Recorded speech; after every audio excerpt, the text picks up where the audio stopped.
Abd Allah means slave of God or servant of God, aka Abdullah. What you guys are getting ready to listen to is an excerpt from a book written by Walter C. Lanyon titled Abdullah, Spiritual Teacher, Healer. Walter C. Lanyon was a man who spent many years researching different religions on Christianity and going around the world and preaching about the concept of Jesus Christ. And he wrote many spiritual books, particularly around New Thought. But what we're getting ready to read today is an excerpt from this book about Abdullah. And I want you guys to understand, Abdullah puts to bed all of this noise from the Neville community about manifestation and how it should really work. Abdullah basically utters so much of the same stuff that I was saying in my videos that I was getting ridiculed for, crushed by the Neville Goddard community, and people telling me, no, that's not Neville. No, all you have to do is assume. All you got to do is live in the end. You are getting ready to hear Abdullah clearly speak on how it takes time and how you have to build a solid foundation in order for these teachings to work consistently. Stuff that I've been saying for years now, stuff that Tim has been saying for years now, but for whatever reason, you've allowed these YouTube teachers to confuse you and to make you think, no, this stuff's supposed to be instant. You were getting ready to hear Abdullah say, no, this stuff isn't instant. You need to chip away at it and chip away at it. So when these storms show up in your life, you'll know what to do. But most of you, you're getting ready to hear Abdullah say, when you hear these teachings, you go away so quickly thinking you have all the answers. Just like when you guys work with us once or twice, you think, oh, I'm fixed.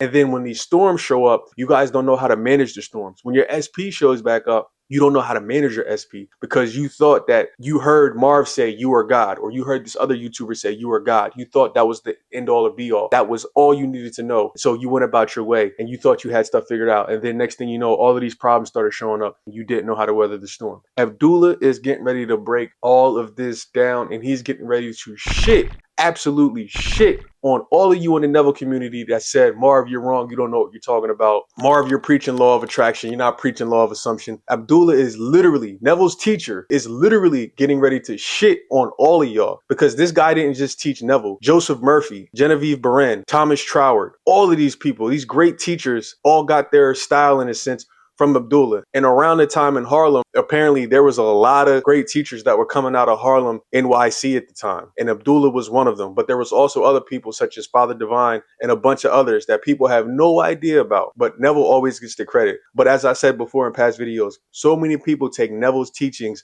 out of perspective and they misconstrue it and they try to turn it into something that's a quick fix, and it's not, as you were getting ready to hear Abdullah talk about. You were getting ready to hear masterfully, I might add, why things work out the way that they work out. You were getting ready to hear why certain people need to take a certain route. You were getting ready to hear why I constantly tell you guys the very first important thing that you should do every day is start your day off right with intention. Whether it's meditation, whether it's prayer, whatever you do in the mornings and preferably at night, but most importantly the morning, because that sets you up for your entire day. Abdullah is getting ready to speak on why certain things happen to you and why you can't do certain things and why certain things take longer for you. He's getting ready to touch on all of this in this first chapter. The very reason why when Neville saw Abdullah indulging in a meal, eating and drinking 3 things of rye and whiskey, eating ice cream and just having this big decadent meal. And Neville was just looking at him and was saying, Abdullah, how do you do that? How do you eat that? And Abdullah looked at Neville and said, Neville, you can never eat this way.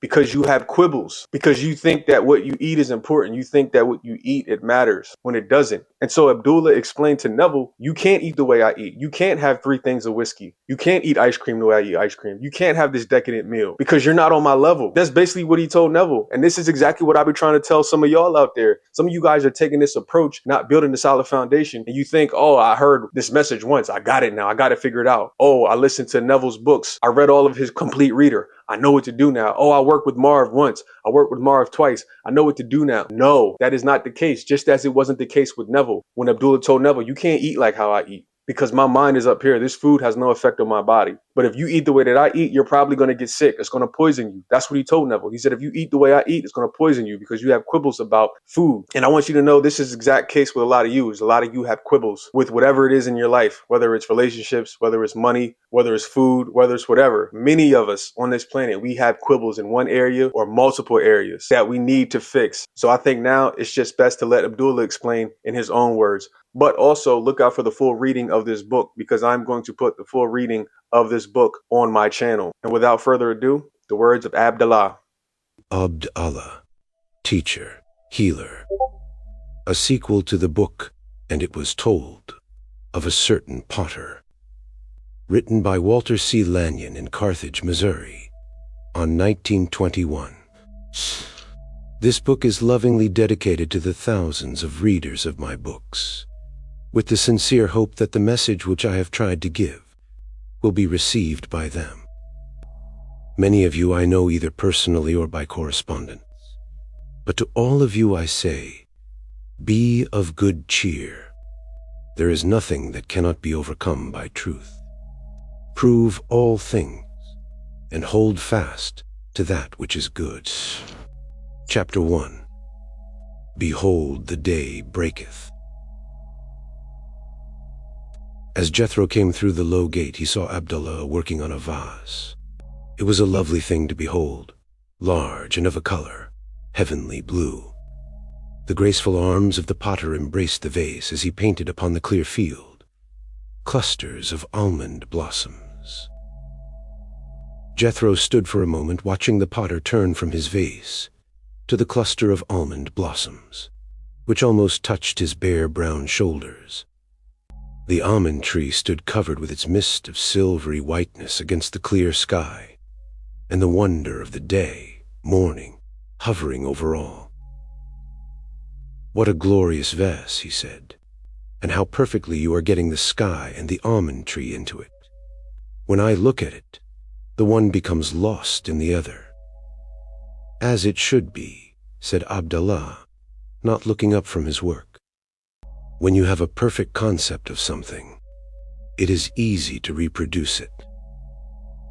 "I suppose the most difficult thing then is to acquire the perfect concept," continued Jethro, gazing from the vase to the sky and tree, and back again. "It is not so difficult as it is exacting. Many people grasp at things and think to reproduce them, without understanding much more than the surface covering. As a result, they have a lifeless thing, as the child when he attempts to draw the picture of a man. As he matures with study, he finds that a study of the structure and anatomy of man enables him to paint something beneath the skin that makes the thing more lifelike and natural." Jethro listened intently. "It is as some of the students come for instruction. When you tell them that they are perfect because God is perfect, they immediately rush away, feeling that they have the whole science in their grasp, and are disappointed when they cannot reproduce, even in a small way, what they have learned. We must study and ponder and learn the simple lessons before we do the larger ones. I do not want to be discouraging to the student, for the moment they hear the truth spoken, there is some demonstration that they can make with what they know. But if they were only willing to demonstrate that truth, and not try to demonstrate things that are beyond their ken, at that time, they would rise to glorious heights, on a solid foundation of truth, which they had erected themselves, and which could not be swept away by the storms. Many times, a student has made a beautiful and spectacular demonstration without supporting it by solid evidence, and when the testing storm dashes against the house, it fell and left him a wreck on the sands. I have heard you say to the class that simplicity is the keynote to truth, and yet this all seems confusing to me. It should not be so. When the seed of truth is first sown, it has in it the promise of a rose, but it has certain steps and stages to go through, and when it has performed these stages, it will just naturally open in all its glory. If it is forced, and at last opened by mistaken, loving fingers, it fails utterly, because it had not arrived through steady growth at the place of demonstration. There is never a moment when the truth-seeker cannot find something wholly within his ken that he can demonstrate over. Only the problems that we are able to meet at that time confront us, and if we work these out, persistently clinging to the fact that we are growing to the light, there will be larger things to prove, and grander proofs will come to us as we go along the way. A soft, cool morning breeze showered almond blossoms over them. From the distance called the first morning birds. Out of the east, the sifted gold of morning sun was changing the purple into shell pink. It was the natural time of prayer and thanksgiving. And so the boy took his harp and sang his morning hymn, while the potter sat in silence, meditating on the wonders of life, its beauty, its happiness. The heavens declare the glory of him, who made all things. Each day repeats the story. Each night its tribute brings. To earth's remotest border his mighty power is known. In beauty, grandeur, order, his handiwork is shown. The sweet, warm voice quivered and fluttered on the air, like some delighted butterfly, and then became silent. They sat for a while in silence, with eyes raised to heaven, and with hearts full of gratitude as they prayed, and felt the impetus of their prayers rush into them. And Abdallah read from the sacred scroll, "Fret not thyself because of evildoers, neither be thou envious against the workers of iniquity. Depart from evil and do good, and dwell forevermore. The righteous shall inherit the land, and dwell therein forever. The law of God is in his heart, and none of his steps shall slide. For the kingdom is the Lord's, and he is the governor among the nations." After the reading had finished, the boy sang again, "In daily contemplation of thee I take delight. O let my meditation lay hold of thee aright. Aid me in the suppression of idle thought of work. Keep me from all transgression, Redeemer, strengthen, Lord." "And so be it," finished Abdallah, as he turned again to his vase. If everyone in the world would sit for a few moments of rejoicing at the beginning of the day, before they began the contact with their brothers, they would go through the happy day moving mountains of error or evil. Prayer in the morning is like tuning an instrument before you begin playing on it. Some people arise and hurry out unprepared. When a storm comes, they hope to quiet it with sweet harmony, but passing the hands over the strings of their instrument, they find it out of tune, and the storm rages on while they try to tune it amidst the roar of mortal thinking. How much better had they paused for a moment and put it in harmony with praise and thanksgiving at the beginning of the day. This is what fortifies us against the strife of the world. This is being prepared to meet the lions in the street. This is what makes our passing as that of exquisite music. A few moments at the break of day, alone with their Creator, acknowledging, giving thanks, receiving instructions. That is what makes the day as a golden globe, wherein no shadow or worry lies. He turned again to his vase. Jethro watched him as he worked, constantly looking at the spray of blossoms near him. How often he turned to them to be sure he had their right size, color, and shape. He was a true artist. As if he sensed the boy's thoughts, the potter spoke again about the vase. When a man has a perfect concept of anything, it is not difficult to reproduce that thing. Now for years I have had the almond tree with me, and have studied it in all its changes. I have come to know the silvery whiteness of its blossoms, as distinguished from the bluish white of other flowers of the morning. I have gained a perfect concept of it, and I am producing it here on this vase that it may go into the city and bring with it a breath of the country, of the open. But suppose, for instance, instead of this inanimate vase, we take the body, or temple of man. We pass hundreds of men daily who have not the true concept of what a perfect body is or should be. Their drawings are bad. I always feel as though I should like to erase their drawing and start a new one for them.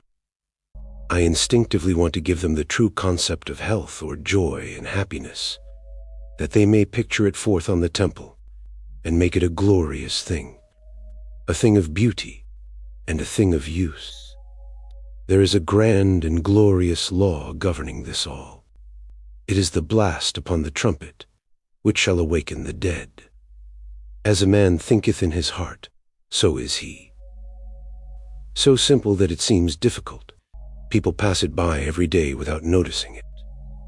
They will say to you that it is all theory, that there is nothing true about it, never stopping to consider that the very sick thoughts they are holding are manifesting and proving to them the truth of this statement in a way that should make them leap up into understanding. And yet how simple when a man does waken and sees that his thinking has made him or brought him where he now stands. He immediately starts the reversing process, and if he faint not, he shall see results. Some are discouraged because they cannot change the conditions at once. They forget that they have sowed and harvested for years crops of error. They expect to come to the field and sprinkle wheat over it, and see an immediate fruitage, forgetting for the moment that that very field has been thickly sown with tares. But the true overcomer recognizes that the law which he is now putting into operation for good is the very one that he has been distorting and using to produce evil, and that the weeding process must now begin, and the constant planting of good thoughts, good deeds, and words.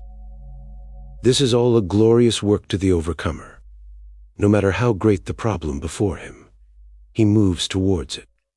And as he does, he finds plenty of proof that he is gaining each day, until he at last finds that the steep hill over which he had to go has diminished and faded away, and that after all, it was made up of countless little steps, which when taken day after day, finally brought him to the height of attainment, without ever tackling the thing as a whole. O ye of little faith, why will we go on, failing to do the little things? For of them the big things are made. If we are to move a mountain, we must begin by taking away some small portion of it. Every grain of dust has to be moved before the whole mountain will be put away. And it is the realizing of this that makes the work worthwhile. We can begin just where this finds us and take away the obstacles which confront us today. Perhaps this is the tendency to think discouraging thoughts about the possible outcome. Maybe it is a mental laziness, or maybe it is a feeling that my problem is greater than yours.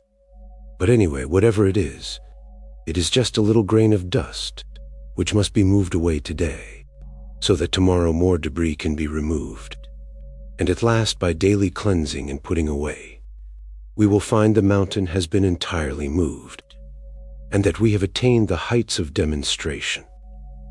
And one of the greatest aids to accomplishment is the morning prayers, the morning bath, we might call it, when the mind is washed pure and clean from evils and set right for the day. When the perfect concept comes to man, he gradually begins to show it forth in his life. He begins to realize that he is something more than a reflection. He begins to identify himself with the Father within, and not with the body. Jesus did this constantly. He was always one with the Father within. I and my Father are one. He never associated himself with the body. The body was where the concept was being worked out. It was as the canvas of a master, where he drew his pictures, had his demonstrations, and made manifest the Word. The Word became flesh and dwelt among them. You are more than body. Body is not man. Man is the something which cooperates with the Father within, and which controls the body, absolutely. Do you mean that man is not body? Broke in Jethro. That is exactly what I mean, replied Abdallah. There is nowhere any authority for such belief. Man is one with God. Man is the thing which has authority and dominion. Body never had dominion over a single thing. It is the animating influence, the mind which was also in Christ Jesus, which did the work, and that is what we are. We are the very power which moves and controls the body. It is our canvas upon which we can see the Word made flesh. It is our practice ground. "Now I see," said Jethro. "Now I see how we have dominion, how we have authority. Always heretofore I have thought of a man as body, not especially the material body, but just as body, and I can see how utterly impossible it is to make demonstrations with such a belief. We are divine, heirs, sons. We are not bodies. We control the body by our thoughts. We trace upon it what we will. We fashion it as we desire. We find with this new grand freedom that we escape the body, or bondage. It is as if it were something which we held from us. It is only a concept of what we are holding in mind. It is just like that vase. You are not in it, and it has no control over you. Yet you can fashion it, paint it, decorate it in the manner you like. You hold it from you. Though it crashed to earth, it would in no way affect you, for you are one with the Father within, and have power to take it up again. I have power to lay it, life, down, and I have power to take it up again. You are the divine spark which is the true man, and which is a little lower than the angels, endowed with authority and power. It is very glorious to come into this dominion, to hold the body away from us, as it were, and not consider it a factor in our lives. It is very wonderful to consider it as a vase upon which we, the potters, through our association with the Father within, can trace designs of beauty, can control it perfectly, never to be troubled with it, never to be in submission to it, or to listen to its complaints. For the clay cannot reply to the potter. Eternal mind the potter is, and thought the eternal clay. Then our bodies are thought, and the eternal mind is the mind with which we are one, and with which we operate and control the clay or thought. I wish everybody could see this and handle their bodies after this manner. It would put to naught all sickness and misery in less time than anything I know of. Once they regarded their bodies as a detached sort of thing, upon which they were working out the design of their highest concept. They would hear no complaint from it, for they would be in authority. And while Jethro talked, Abdallah had painted into his vase a butterfly of pale gold, resting ever so lightly on the almond branch. Oh, how beautiful it is! How lightly it touches the blossoms, and how full of life, said Jethro, coming nearer. It is your inspiration, my wonderful thing which never more than touches matter, and feeds among the lilies.